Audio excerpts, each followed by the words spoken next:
Di sini adalah 90% daripada kekuatan buruh Indonesia, baik yang suka rajin demo maupun tidak rajin demo.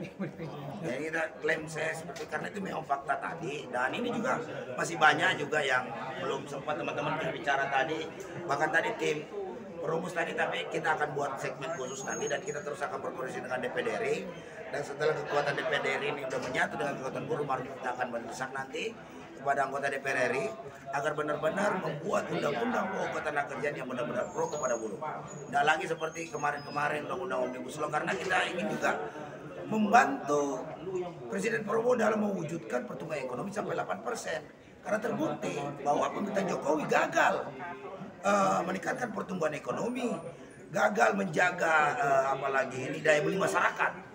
Nah, kenapa? Karena selama Presiden Jokowi memimpin itu upah murah terus berlangsung, ya kan?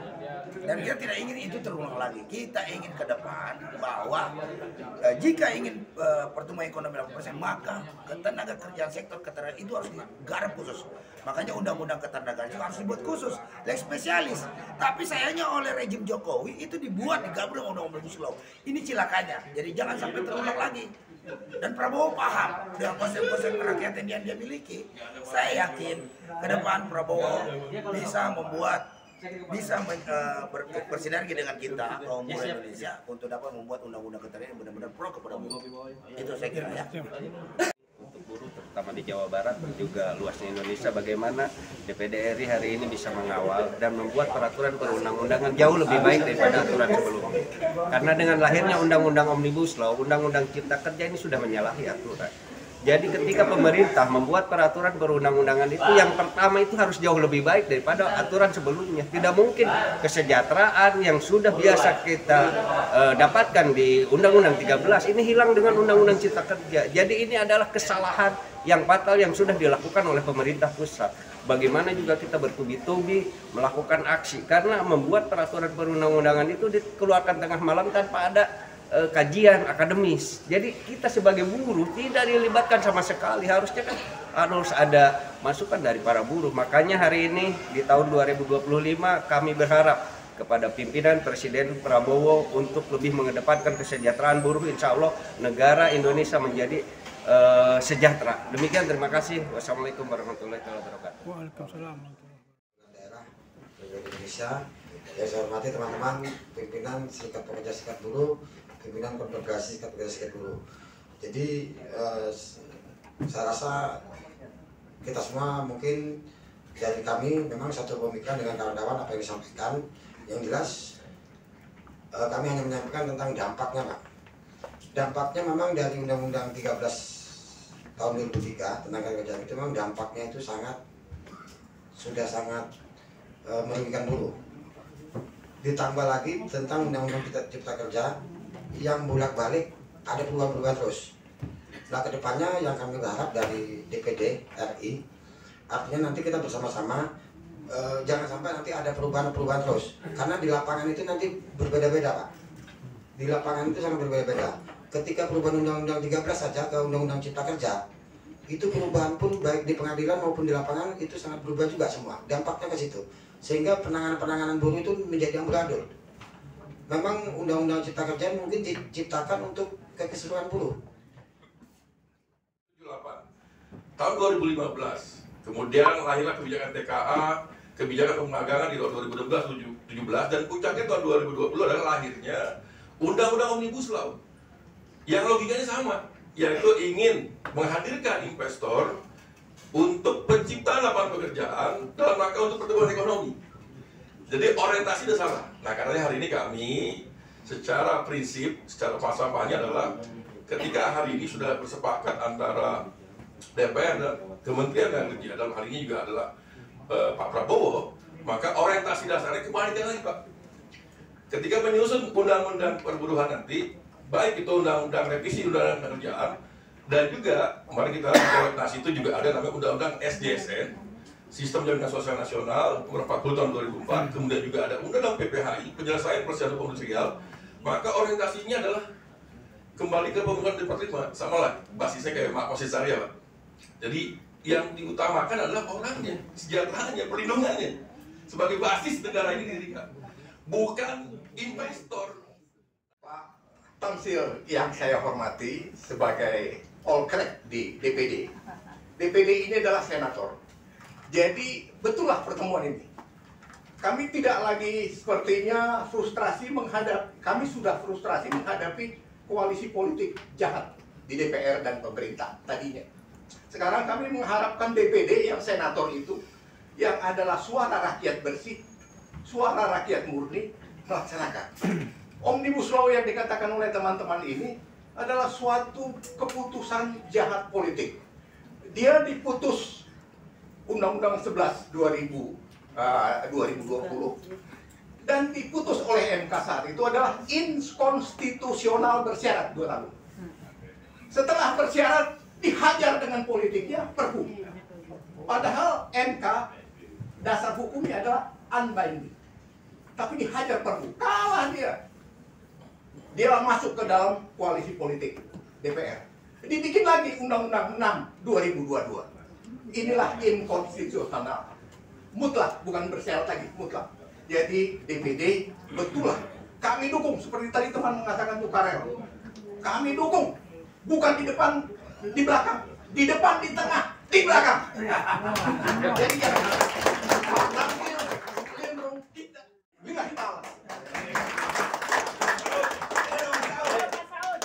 Berharap dan sangat bersyukur dengan adanya kemungkinan dibentuknya undang-undang tenaga kerjaan yang baru, karena di undang-undang tenaga kerjaan yang lama itu tenaga medis dan kesehatan belum disebutkan mengenai jam kerja dan upahnya, sehingga dokter-dokter dan tenaga kesehatan itu nggak jelas upahnya. Kami rata-rata upahnya di bawah UMR karena kami bukan berpatokan pada jam kerja, tetapi banyaknya pasien yang kami layani, sehingga jam kerja kami menjadi tidak manusia dan tidak terhingga. Jadi kami kerjanya kapan saja. Kalau ada pasien kami harus kerja gitu. Jadi harapan kami ikut di barisan terdepan kalau seandainya maju untuk mengusulkan undang-undang ketenagakerjaan yang baru dengan memasukkan jam kerja yang manusiawi dan upah yang layak untuk tenaga medis dan kesehatan. Terima kasih.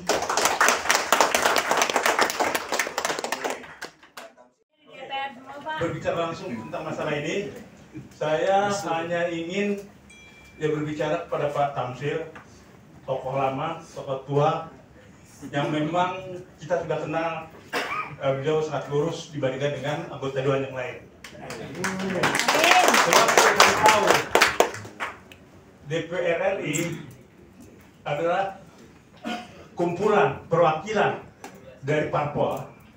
Sedangkan buruh itu nggak ada perwakilannya di Republik ini, kecuali adanya di serikat-serikat buruh dan serikat pekerja. Kami tidak menganggap bahwa parpol itu adalah perwakilan kami, maka sebab kami selalu dikhianati. Dari 2003 tentang munculnya undang-undang kontrak kerja, itu kami sudah demo, terus demo tiap tahun terus demo. Langsung ditambahin lagi dengan rejim Jokowi, itu dia kasih undang-undang Omnibus Law yang parah lagi. Kalau dulu memang yang kontrak itu hanya bagi wilayah tertentu, zaman Jokowi dihapus semuanya di kontrak. Untung aja kita nggak dijadikan buruh kerja paksa, sebab waktu juga ada sentingan kami dengar nanti akan ada suatu kelompok buruh yang sukarela, yang nggak dibayar. Ya, jadi ini kan sadis gitu ya. Jadi rejim kita ini sadis. Kami lihat DPR semuanya mendukung, menjadi koalisi, mendukung Jokowi. Siapa pada saat itu sih anggota DPR yang nggak nyebak Jokowi? Hampir rata-rata, makanya kami nggak percaya lagi. Maka kami bilang waktu itu hanya satu tekad kami, hancurkan rejim itu, rejim Jokowi dan antek-anteknya. Sebab kami sudah antipati sekali penindasan terhadap buruh kecil itu di mana-mana berlaku terjadi. Sehingga banyak dari kami yang ada di perusahaan-perusahaan itu banyak yang keluar, aktivis serikat buruh rata-rata disingkirkan dan dipecat dengan alasan bahwa mereka adalah kontrak kerja. Semua akhirnya takut, dan kami lihat sekarang hanya segelintir dari sekian buruh yang ada di Indonesia nggak sampai 60% yang masuk anggota serikat buruh. Jadi ini sangat memprihatinkan sekali. Jadi untuk itu, ya kami coba sekarang, sudah ada sedikit harapan pada DPD. Sebab kami sudah bicara terus terang, kami tidak percaya dengan DPR RI. Kami hanya percaya pada DPD. Sebab ini bagian dari koalisi Pak Jokowi yang memang masih modelnya seperti itu aja. Nggak ada titik cerah buat buruh. Kata Prabowo sendiri, kami lihat nggak jelas ini. Kami berpikir seperti 11-12 dengan Jokowi. Jadi untuk itu kami minta nanti, kalau memang nanti DPD berani, ya seperti teman kami tadi katakan, kami siap pasang badan. Di depan, di tengah, di belakang, di mana pun kami siap. Dan siap itu. Jadi itulah yang menurut kami ini sangat penting sekali, dan kami minta nanti jangan kecil hati, Pak. Hampir mayoritas negeri ini adalah buruh, termasuk Bapak pun buruh kontrak, konsorsium 5 tahun sekali ganti 5 tahun sekali. Dan parahnya Bapak, tidak beda. Dan artinya orang yang bekerja mendapat imbalan upah adalah buruh. Jadi itu adalah Bapak buruh harusnya bekerja untuk rakyat. Presiden perlu bekerja untuk rakyat, bukan untuk oligarki, bukan untuk para koruptor, bukan untuk para parpol yang nanti kerjanya hanya untuk menghabiskan uang negara. Ini kita kaget waktu itu kok tiba-tiba DPD berinisiatif merevisi namanya Undang-Undang 21 2000 tentang Serikat Pekerja, Serikat Buruh itu tahun 2022-2023. Ini mohon dikoreksi nanti kalau nggak salah. Semua serikat buruh kaget ya. Nah, ini langsungnya. Nah, kagetnya begini Pak, apakah waktu itu ada kepentingan atau apa? Tapi kita berpikir positif waktu itu Pak. Nah, faktanya kan sekarang tidak ada perubahan itu. Nah, kami tadi kawan-kawan semua juga sudah berharap inilah waktunya DPD menunjukkan taringnya. Mohon kalau waktu itu aja sudah berinisiatif, hari ini kan tidak berinisiatif ya, karena memang dari pemerintah ya, kaitan dengan ketenagakerjaan dan pembangunan ketenagakerjaan. Nah, mohon Pak, itu dilanjutkan lagi yang pekerjaan tahun 2022-2023 untuk sekali ini mohon dikawal Undang-Undang Ketenagakerjaan. Saya kira betul bahwa substansi kita adalah untuk merespon putusan MK 168 tadi yang mengeluarkan klaster ketenagakerjaan, dan saya kira ini kita akan mengadakan suatu pertemuan lebih lanjut untuk menjadwalkan hal-hal yang sifatnya substantif. Ya, kita sependapat dengan ini bahwa ini adalah tahap awal daripada kemenangan perjuangan buruh. Nah, sekarang mari kita rumuskan undang-undang yang betul-betul bisa mencerminkan apa yang menjadi aspirasi dan perjuangan kita, yaitu perjuangan yang sesuai dengan tujuan nasional kita, mensejahterakan rakyat, mencerdaskan rakyat, dan melindungi. Jadi 3 aspek ini saya kira kita sama-sama berkomitmen untuk itu. Dan saya beberapa kali bertemu dengan Presiden Prabowo, dia juga menyampaikan komitmennya untuk itu. Saya pernah menjadi wakil ketua ketika beliau menjadi ketua HKTI, karena itu dia menyampaikan, Mas Tamsil, terima kasih dulu Anda sudah membantu saya, membantu HKTI ketika kepemimpinan saya. Saya berharap sekarang ini kita bersama-sama, apa yang kita perjuangkan yang lalu-lalu itu tetap akan menjadi perjuangan saya. Dan saya berharap saya meninggalkan legacy yang sama dengan apa yang kita perjuangkan dulu. Usia saya sekarang lebih 70 tahun, saya tidak tahu kapan saya dipanggil Allah, tapi saya harus meyakini bahwa ketika saya dipanggil, maka saya sudah meninggalkan legacy bahwa semua perjuangan buruh, perjuangan guru, perjuangan rakyat Indonesia itu saya sudah realisasikan. Saya tidak akan mau melihat ada rakyat di dalam masa pemerintahan saya ini mengalami kelaparan. Nah, itu makanya dia salah satu programnya itu makan bergizi gratis, itu salah satu yang dia. Ada beberapa hal yang disampaikan dalam pengumuman itu, makanya saya meyakini betul